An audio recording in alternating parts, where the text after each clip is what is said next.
दोस्तों, इंडिया में अक्सर देखने को मिलता है कि गर्मी ज़्यादा होने की वजह से एसी फट गया या गर्मी ज़्यादा होने की वजह से एसी फट जाता है। ऐसा कुछ नहीं है, क्योंकि एसी गर्मी को कम करने के लिए लगाया जाता है। क्या कोई सर्दी में एसी चलाता है क्या? सोचने वाली बात है, नहीं चलाता है ना। इसलिए मैं आपको बताता हूँ इस वीडियो के माध्यम से कि एसी में क्या क्या पार्ट्स होते हैं और वो क्यों फट जाती है। बने रहिए मेरे साथ। ये एसी का आउटडोर यूनिट है। अब आउटडोर यूनिट को मैं आपको खोल के दिखाता हूँ। इसके अंदर ये कंडेंसर कोयल होता है जो रेफ्रिजरेंट को ठंडा करता है, और ये इधर इसका फैन मोटर होता है। फैन मोटर चलता है हवा के द्वारा, एयर सर्कुलेशन के द्वारा। इस कंडेंसर कोयल में रेफ्रिजरेंट ठंडा होता है। इधर ये इसका कंट्रोल लगा हुआ है, नीचे इसका कंप्रेसर लगा हुआ है। कंप्रेसर का काम होता है पंपिंग करके गैस को आगे मूव करने का। पंपिंग करने के बाद में गैस इस कंडेंसर कोयल में आता है और ठंडा होके एवापोरेटर कोयल में जाता है।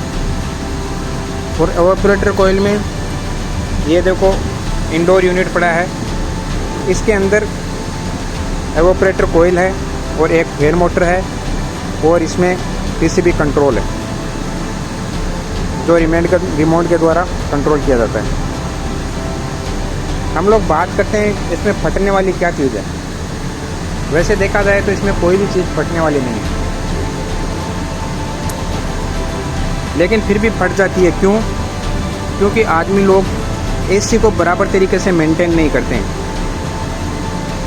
हर सीज़न में जब भी आप एसी स्टार्ट करो, सबसे पहले आप टेक्नीशियन को बुला के, और प्रोफेशनल टेक्नीशियन होना चाहिए, चाहे वो कितना भी पैसा ले।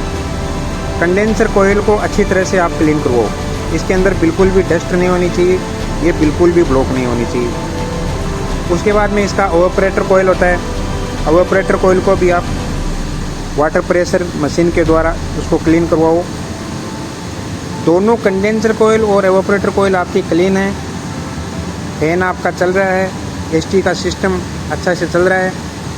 कंप्रेसर के अंदर, सिस्टम के अंदर बराबर रेफ्रिजरेंट है, ओवर टॉपअप नहीं है। और जब आप इसको चालू करते हो और आपको एसी कूलिंग अच्छा से दे रही है। इसमें मेन चीज़ एक बात ध्यान में रखने वाली है कि आपका रूम, जब आप एसी चलाते हो, आपका रूम पूरा क्लोज होना चाहिए। ऐसा नहीं कि रूम का विंडो खुला पड़ा है, रूम का डोर खुला पड़ा है, आप एसी चला रहे हो। उससे क्या होगा? एसी कट ऑफ नहीं होगी। एसी कट ऑफ नहीं होगी और लॉन्ग टाइम तक ये कंप्रेसर चलेगा। कंप्रेसर लॉन्ग टाइम तक चलेगा मुश्किल नहीं है। अगर ये ओवर हीट होएगा तो उसके अंदर एक सेल्फ प्रोटेक्ट लगा होता है जो अंदर से इसको ट्रिप कर देता है। लेकिन कभी कभी अगर कंप्रेसर का अंदर का जो कट ऑफ करने वाला सिस्टम काम नहीं करता है, तो इस कंप्रेसर चलता रहता है, पंपिंग करता रहता है। और आपका सर्विस, एसी अगर सर्विस किया हुआ नहीं है, कंप्रेसर का काम है पंपिंग करके गैस को आगे बढ़ाने का। अगर आपका सिस्टम ब्लॉक है कहीं से, तो गैस को आगे बढ़ाएगा, फिर ये किधर से भी ये पाइप वगैरह फट सकती है, जो ज़्यादा प्रेशर होने की वजह से ब्लास्ट के साथ में भी फट सकती है। कंप्रेसर भी फट सकता है और इसका एवापोरेटर कोयल भी फट सकता है। वो फटने के बाद में अपना जो रेफ्रिजरेंट होता है वो बिल्कुल भी ज्वलनशील नहीं होता है, उसमें आग नहीं पकड़ता है। लेकिन रेफ्रिजरेंट के अंदर जो कंप्रेसर का ऑयल है वो कभी कभी चला जाता है, और इस ऑयल की वजह से ऑयल का टेम्परेचर भी गर्म होकर हाई हो जाता है, उसकी वजह से वो आग पकड़ लेता है। इसलिए इसमें मेन बात आपको ध्यान में रखने वाली ये है कि आप जब भी एसी लगवाएं, प्रोफेशनल टेक्नीशियन के द्वारा लगवाएं और टाइम टू टाइम उसका सर्विस करवाएं।